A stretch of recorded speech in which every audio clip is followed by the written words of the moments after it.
Hello there. So today in this video I'm going to be talking about my most favorite topic, and my most favorite topic is investing. And this topic, this discussion is going to be based on why you should invest and what you should expect from investing, and where should you start from, and where is the value most valuable.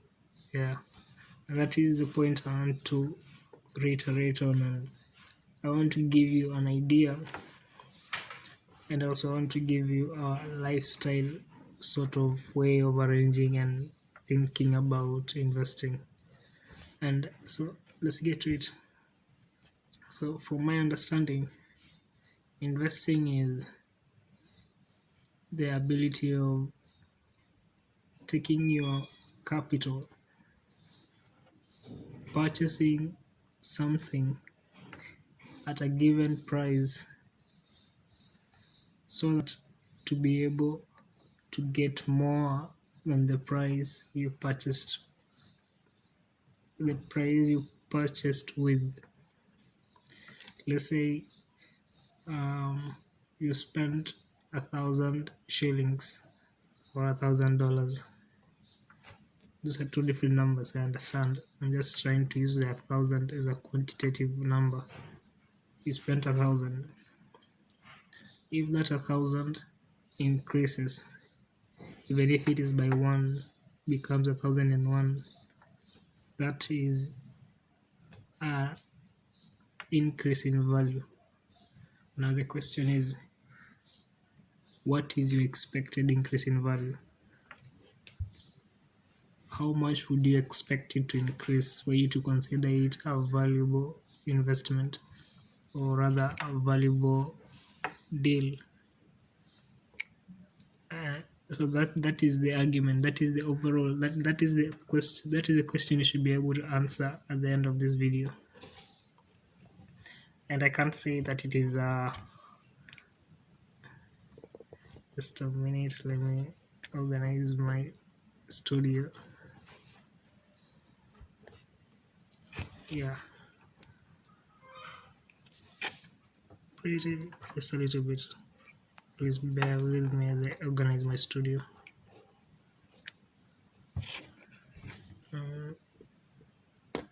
There it is, much better.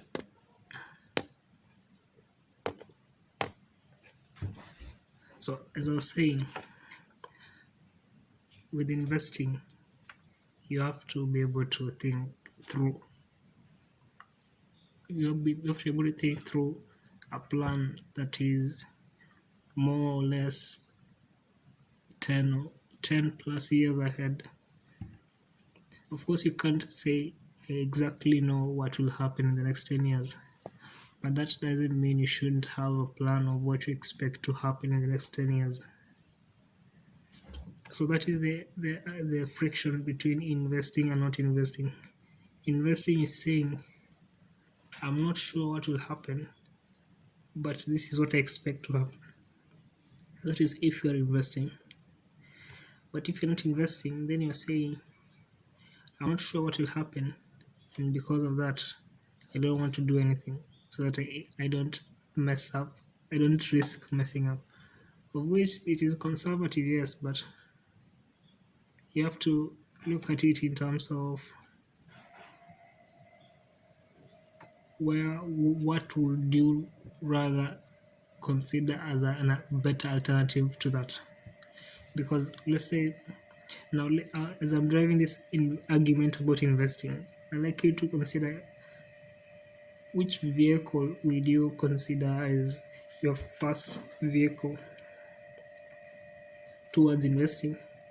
And because this is the Let's Talk Money series, and this is about investing, and I'd like to coin the idea of stock investing. Not coin it, actually, it is something that is already obvious. I'm just saying, as part of the series of investing, as part of the series of Let's Talk Money, I like to start the topic of investing with stocks because that's where I began.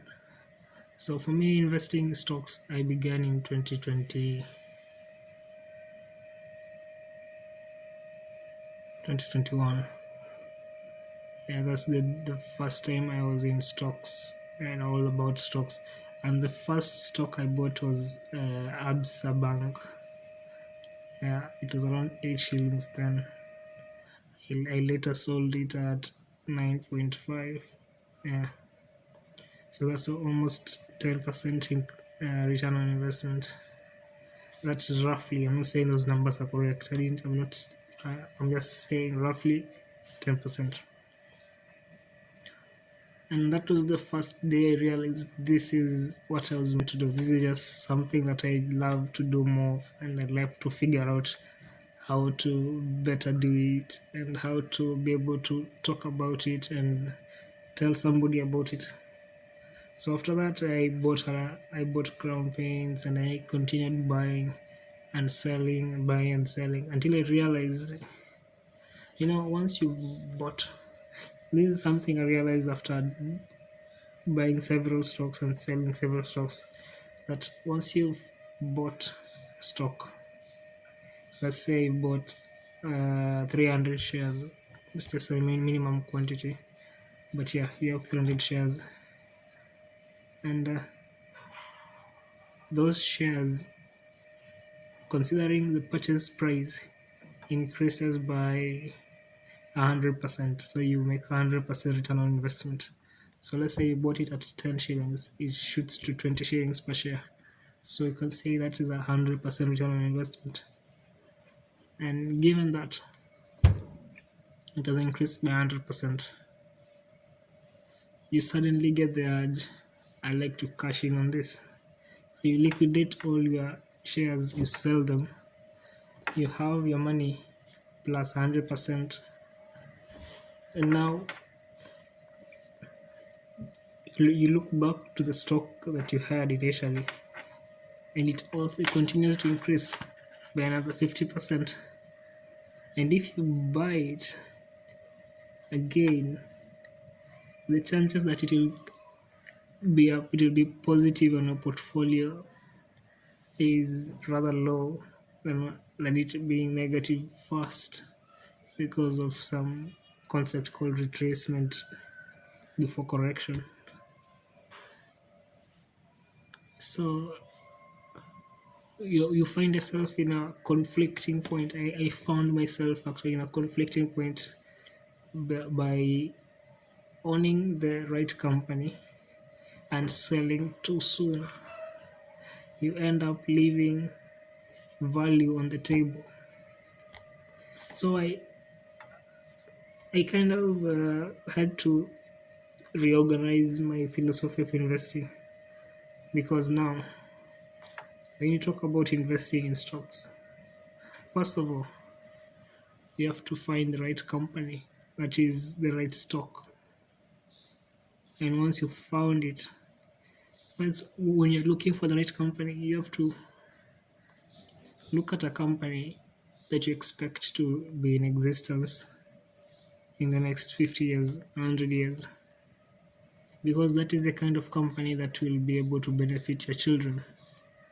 But if a company it only earns a few chances of existing in 10 years, then it goes under, then that's a risky company. And if you're going to invest in that, you should be very clear with what you expect from it, because once you're not clear on that, then you are just investing blindly and you're probably going to lose your money compared to making more money.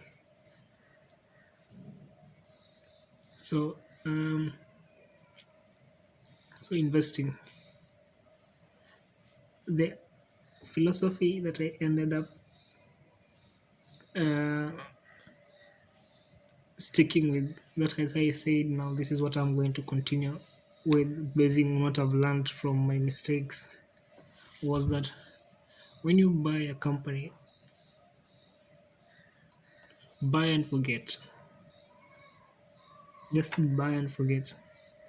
It's like it's like a savings account in some way. or a mutual fund. But in this way, it is more risky because you are giving your money to a certain company in anticipation that that company will use that money well and grow into being a bigger company. And that growth will be beneficial both to you and the company, not just to the company. And it will be something that will be progressively growing continuously for the next 100 years. And that is worth it because of that. But also don't be too conservative that you are not taking any risk. You should just find your balance. Because you see, when you work for money, you have already earned it. You have to find a way to make that money work for you. Because the work didn't finish from you earning the money. That is when the work began. And for that work to be completed is for you to connect that money that you've earned and give it a job to do for you. And if you give it the right job, it will give you dividends, it will give you a return on investment. And that is your overall objective. Your objective is to align your money that you're earning and you are repurposing it to money that will earn you more money.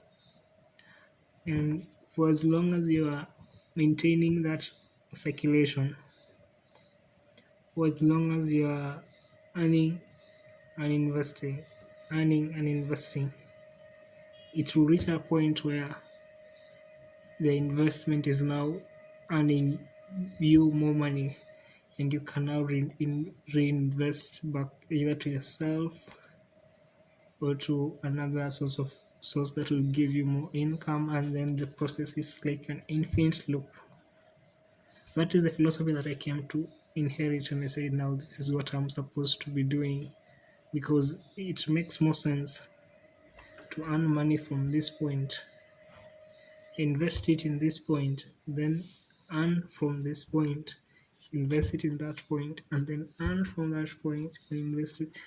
See, it makes more sense to do that than to earn from this point and consume it and disappear, then earn it, then consume and disappear, then earn it, or earn it and accumulate with zero return, with zero growth. It's more of like you're shortchanging your potential. And for me, that is not an ideal place to be, an ideal thing to be doing, because once you understand the value you get from owning XY company, then that understanding will be able to give you the opportunity to own several companies, have a diversified portfolio, and find ways to even create your own companies to be able to be in a position to be owned by other people, because now you'll be able to understand what other people owning companies expect from that company. So in a way, it is a prerequisite that you should be having. That is in my opinion. Of course, all this is in my opinion, and it is subject to debate, subject to questioning. But still, before you question or before you debate it, take time to try and see it from the way I see it, because I am completely convinced that once you start reinvesting your income, you change the way you organize the flow of capital from the source to you, from you to assets, then from assets to you, and then from you to either yourself or back to your source, and then from that source to back to you. And it's overall just ensuring capital flows through you from several directions, and it is in those different directions that you can be able to be in a balanced state that most might consider wealthy, but it is that balance that gives you the stability of being a wealthy person. So I don't think that thought is complete. I don't think if you can answer the question I initially asked in the previous in the beginning of the video. So I'll make another video about investing, just to build on this foundation. And if you have a thought about what I should do, how I should better explain it, where I should focus on, please leave in the comment section below. Like, share, subscribe, stay tuned. There is more to come about investing, about the mindset of investing, the expectation, and yeah, maybe even I might be able to tell you about how to design your portfolio to be in a balanced to have a balanced portfolio that is always positive, regardless of how the individual assets fluctuate. Different companies have different fluctuating cycles. So when this is making money, this is losing money. When that is making money, that is losing money. That is losing, that is making. So if you have a sort of diversified, balanced portfolio, regardless of who is doing what, the cumulative is always positive. And that is part of having been investing for a while. That is how you figure that out. It's just like the experience of being a consistent investor. And yeah, after that, like, subscribe, share, comment, and criticize if you like. If you find something controversial, criticize. Don't just stick with your thoughts, express them. I'm trying to express mine, so yeah, if you have a point on what I should do to better explain it, share it. See you in the next one.